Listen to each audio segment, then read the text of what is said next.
Don't know how the audio is going to be here, but for efficiency we're going to have to be on the turbo. It's Saturday morning and I don't want to be spending any more time doing things that I need to, just race prep. Tend to get a bit sluggish and laggy. So welcome to WTS LLANELLI. And obviously it's not a WTS race, however, we have the 3 British Olympians turning up, so I thought I'd name it WTS LLANELLI. Seems pretty relevant. Top 3 girls potentially in the world turning up for the women's race, but anyway, we're just going to run through a bit of a race preview and later on just have a quick talk about how I've tapered into the event. So as mentioned, it's going to be in Triathlete, which is in Wales, South Wales, and nearish the coast. And the swim will be in the dock, the North Dock. We do a couple of laps of that, Aussie exit, and then out the water into transition, and then up and down the coast. Following the roads, have quite a few dead turns, and a couple of corners. I think it's about 27 in total, so yeah, should be good fun, and hopefully not too painful on the legs in and out those corners. There's enough straights there to get a good little chain gang going, and you just got to be careful because I'm pretty sure the weather's going to be quite tragic. So around those dead turns it's going to be quite difficult and maybe a little bit sketchy, but we'll hope everyone's sensible on the day. So after the 750 metre swim and the 20k bike, you're maybe 40 minutes into the race, and it's a 5k run up and down the path running next to the estuary. And 2 laps, very flat, quite often windy, definitely going to be wet, looking at the weather forecast. So yeah, I think we're going to get the blisters on the old feet, have to use the talcum powder, and Vaseline no doubt, and hope we don't come off the back of the run bleeding. In terms of who to watch out for in the race, literally who knows anymore. We have no idea of form. People have done 5k races, but it's hard to put that into context when it comes after a swim and a bike. People seem to be flying on the run, but again,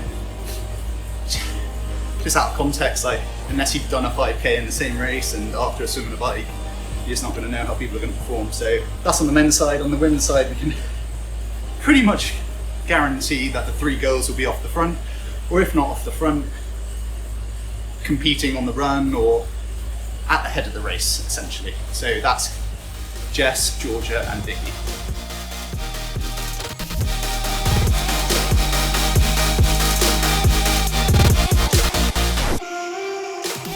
In terms of a race plan and strategy, well, obviously swim off the front, bike off the front, run off the front. But in reality, do everything I can to try and make that front group. Hopefully I make it straight off the swim, but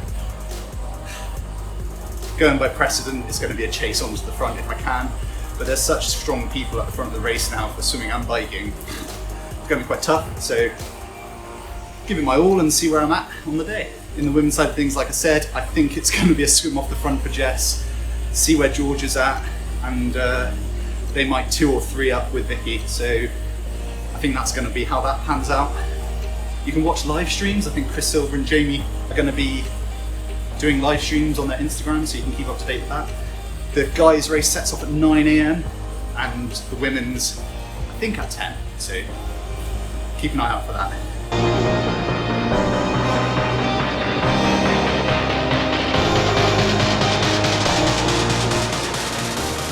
So I feel like I've been tapering forever, and this is the last day of it, obviously. Easy spin with a few efforts and then a little jog, run type of scenario later today. Just trying to relax really, but been tapering for 2 weeks now, reducing the volume by about 20%. So the idea being maybe lose 10 hours over the 2 weeks, and however you do that is completely up to you. Taken out most of the swim session on Thursday, and I didn't do a run session yesterday.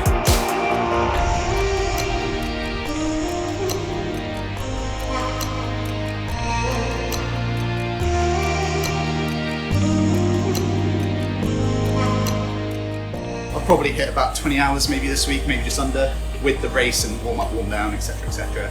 But yeah, in terms of feelings and emotions, it's not quite the same as the duathlon. The duathlon I was quite highly strung, I think, quite nervous and emotional and tired and worn out. This week I'm a little bit calmer, and just looking forward to racing really. Not looking forward to the cold first thing in the morning. I think it's going to be absolutely Baltic, but we just got to get on with it. Everyone's in the same situation. Warm-up protocols aren't ideal. 5 foot to warm up in or something. Or you get into the freezing cold water and try and warm up in there. Is that going to work? Probably not. But like I said, everyone's in the same situation. You just got to prepare the way you can. Just trying to keep calm, keep your mind busy, but not tiring. And guys, don't forget to hit like and subscribe.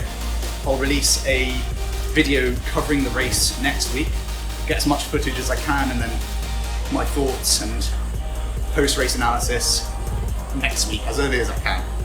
So hopefully it goes well and I have some good things to report, but I'm sure there'll be some positive takeaways in some way, shape or form.